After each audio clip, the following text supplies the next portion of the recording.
বিয়ের 5 বছরের মাথায় একদিন বাপের বাড়ি এসে মাকে বললাম, আমি আর ঘর সংসার করব না, আজ থেকে এ বাড়িতেই থাকবো।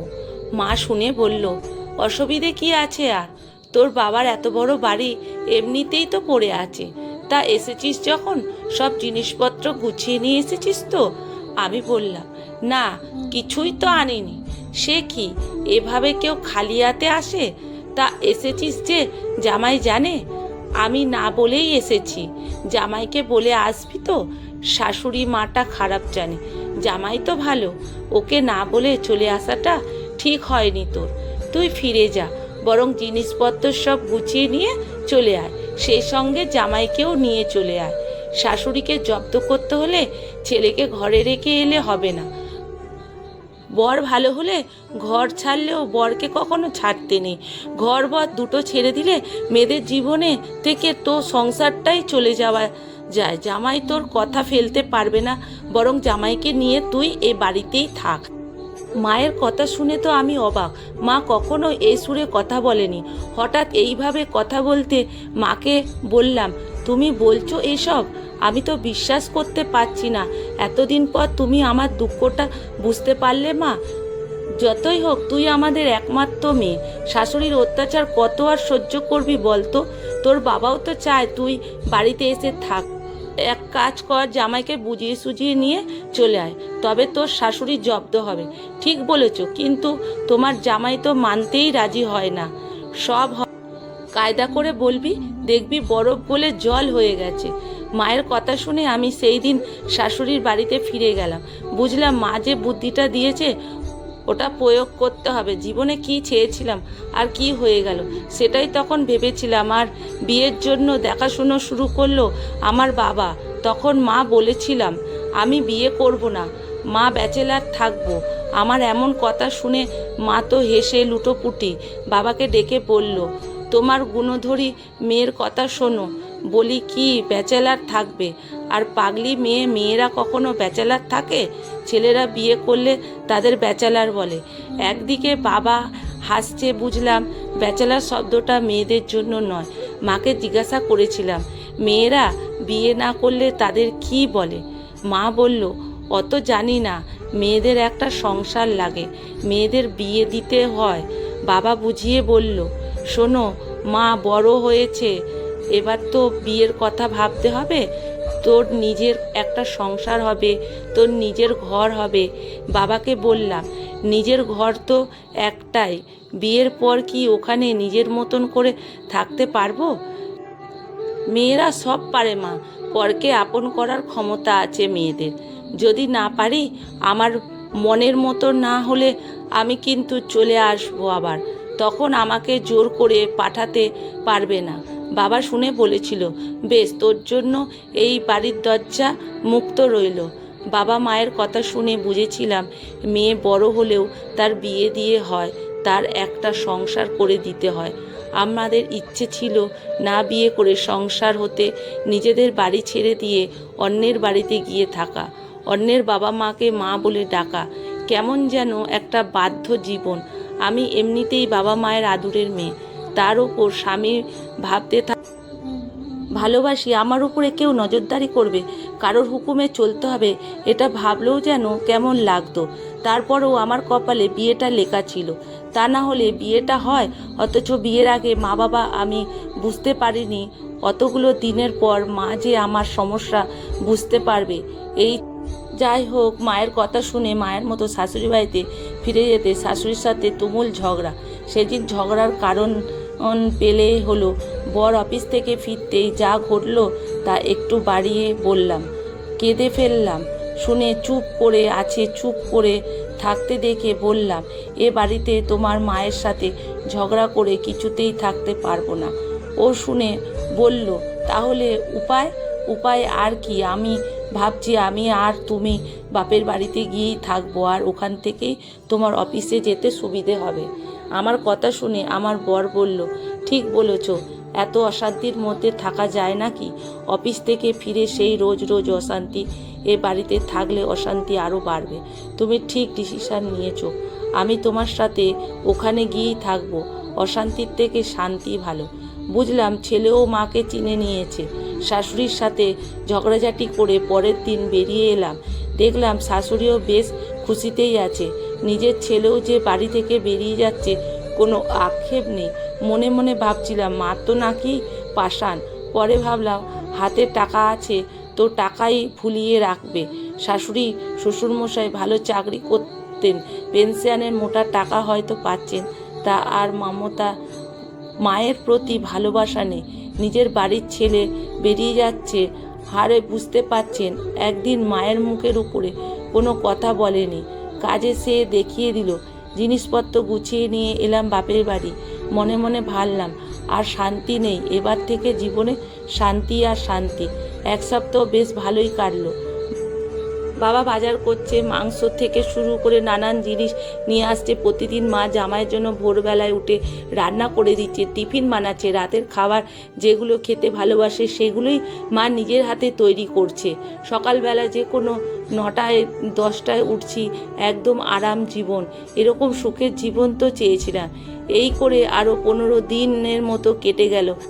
এদিকে আমার বর দিব্যি আছেন, বাজার দোকান করতে হচ্ছে না, কিছুই না। একদিকে মায়ের যেমন কাজ বেড়েছে, তেমনি আমার বাবার খাটনি বেড়েছে। ছুটির দিনগুলোয় আমার বর আমার থেকে বেশি দেরি করে ঘুম থেকে উঠছে, অথচ নিজের বাড়িতে দেখতাম 7 সকালে উঠতো। ছুটির দিনে মনের কত কাজ, অথচ বাড়ির এইসব এগিয়ে ওঠার ভালো লাগছিল না। অথচ আমার বাবা খাটুনি খাটতে লাগলো। রবিবার একদিন সকালে প্রচণ্ড চিৎকার করে ঘুম ভাঙিয়ে নেমে এসে গিয়ে দেখি আমার বরের সাথে কথা কাটাকাটি চলছে। দেখি বাবা ভীষণ উল্টোপাল্টা কথা বলছে। দেখি তো ভীষণ খারাপ লাগলো বরকে। তুমি মানুষটা অমানুষ দেখতে পাচ্ছ, একজন বয়স্ক মানুষ, তুমি এভাবে বলছো, লজ্জা করছে না? আমার বর বলল, তোমার তো বলার কোনো অধিকার নেই। এখানে তুমি যখন আমার মায়ের সাথে এই রকম খারাপ কথা বলতে, আমি তোমাকে কখনো কিছু বলিনি। পরে তোমাকে শান্ত মেজাজে বুঝিয়েছি, তুমি কিন্তু আমার কথা বোঝোনি। তাহলে আমাকে তুমি বোঝাচ্ছ কেন? আর যদি এইটুকু খারাপ লাগে, তাহলে এই 4-5 মাস ধরে আমার মায়ের কত খারাপ কথা বলেছে বলো তো, তাহলে কতটা খারাপ লাগছে? আমি তো তোমার সাথে খারাপ ব্যবহার করিনি, তাই আজ তুমি এইভাবে আমাকে বলতে পারো না। এই ব্যাপারটার পর থেকে দেখলাম বাবা মায়ের মধ্যে প্রায় ঝামেলা হয়ে যাচ্ছে। মায়ের বয়স বাড়ছে, সকাল সকাল উঠে রান্না করাটা মায়ের কষ্ট, নিজে খারাপ লাগছিল বেশি। ভাবলাম আমি সকাল উঠে মায়ের হাতে হাতে কাজটা করে দেব। কয়েকদিন চেষ্টা করলাম, দেখলাম আমার কাজটা মায়ের ঠিক পছন্দ হচ্ছে না। মা কথায় কথায় বলতে লাগলো, আমার সংসারে কাজকর্ম আমি যতটা ভালো বুঝি তুই ততটা ভালো বুঝবি না। গভীরভাবে ভাবলাম সংসারটা আমার মায়ের, আমার নয়। মাকে কিছু বললাম না, আর ভুল বুঝতে পারলাম না। নিজের মা যদি তার সংসারটা ছেড়ে না দেয়, শাশুড়ি বা ছেড়ে দেবে কি করে? দায়িত্ব শাশুড়ির কাছ থেকে পাওয়াটাই পরস্পরের উপলব্ধি করলাম। শাশুড়িকে সেভাবে বুঝতে পারিনি হয়তো। আমাকে অনেক কথা বলেছিল, কিন্তু তা বলেছিল, খারাপ বলেনি। ভুলের জন্য কয়েকদিন পর বরকে বললাম, এখান থেকে না বাড়িতে ফিরে চলো। বর বলল, কেন? এখন ভালোই তো আছি। আমি আর ভালো নেই তো, আমি আসছি। বাবাকে বুঝিয়ে সুঝিয়ে একদিন সকালবেলায় গুছিয়ে নিয়ে বেলায় রেডি হয়ে আমরা মায়ের মুখটা বেশ হাসি হাসি আমি চলে যাচ্ছি, তাতে মায়ের কোনো আক্ষেপ নেই। মা শুনে বলল, আসিস একটিবারের জন্য, আটকালো না। ফিরলাম শ্বশুর বাড়িতে। আমি ফিরে যাবার শাশুড়ি দেখলাম দারুণ খুশি। দুপুরে আমার পছন্দ মতো রান্না করেছে, আমি যেটা ভালোবাসি সেটাই রেঁধেছে। আলু পোস্ত, মুসুর ডাল, বেগুন ভাজা, আমের চাটনি। কি তৃপ্তি করে খাওয়া দাওয়া হলো। শাশুড়ি আমার পাশে এসে বসলো। এটা সংসার, এখানে এইভাবে যুদ্ধ করে থাকতে হয় না। তরকারি কোনটায় ঝাল বেশি হবে, কোনটাতে ঝাল কম লাগবে, তাই বলে খাওয়া দাওয়া ছেড়ে দিতে হবে? ঝগড়া তো হবেই, ঝগড়া করেই সংসারে থাকতে হয়। যেখানে দুদিনের জন্য ভালো লাগবে কিংবা তোমাকে কেউ সংসারে দেবে না, নিজেদের একটা সংসার লাগে, সেই সংসারে তুমি একাই যথেষ্ট।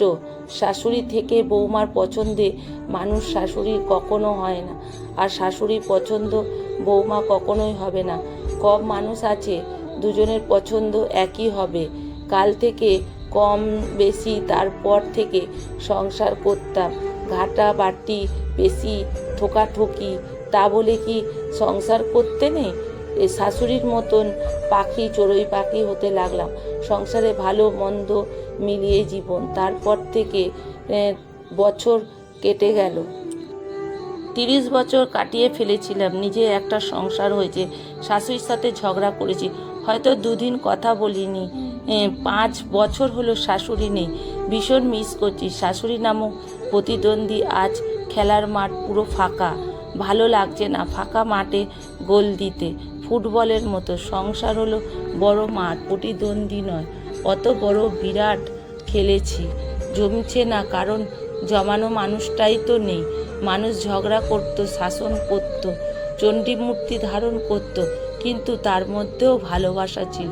তুলসী পাতার রস, বাসক পাতা মুখে খারাপ হয়ে গেলে পাতাগুলো মুখের কাছে ধরত। মানুষটা জ্বর হলে রাতে উঠে এসে দরজা রাতেও বলতো, মিটার দিয়ে জ্বরটা মাপিয়ে নাও। রোজ কিসের অফিস কামাই করো, তোমার বউ তুমি না দেখলে কে দেখবে? আজ এতগুলো বছর পুরোপুরি বাড়িটা নিজের, পুরো সংসারটাই নিজের, কিন্তু খারাপ দুঃখ বুকে নিয়ে জমে থাকা অস্থিরতা লাগলো। কিছুতেই স্বস্তি দিচ্ছে না। আমার মেয়েরা বারবার, যতটাই অধিকারে থাকি না কেন, নিজের সংসার শাশুড়ির কাছে থাকা আর ভালোবাসাটাই একরকম কাটিয়ে ফেলে। শাশুড়ি বেশ কিছু গয়না মারা যাবার পর 3 আগে আমাকে দিয়ে গেছিল। এইগুলো তোমরা শুধু দুদিকেই নয়, একমাত্র মেয়ে আমার বিয়ে ঠিক হয়েছে, সামনে ফাল্গুনে বিয়ে। শাশুড়ির কাপড় জামা ওঠা খুলিয়ে দেওয়া হলো। গয়নাগুলো বাক্সে বের করে, বাক্স ও কোনো রাখা ঠিক লাগছে না।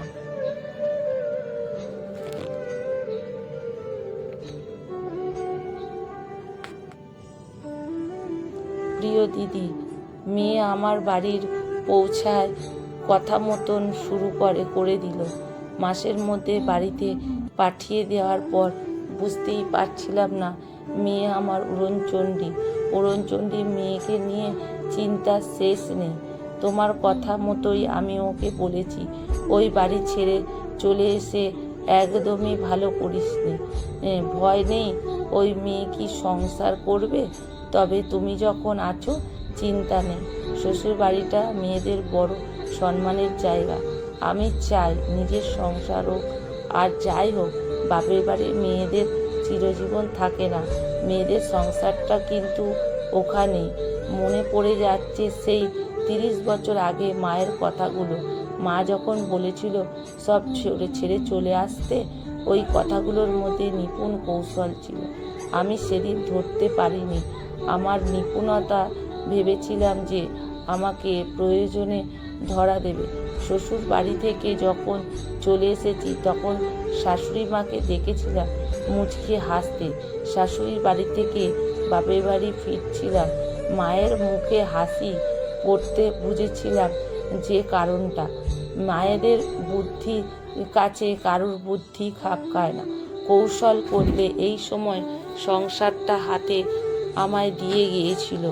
একটা সংসার মানে শূন্যতা, একটা অপেক্ষা যদি ফিরে পেতাম।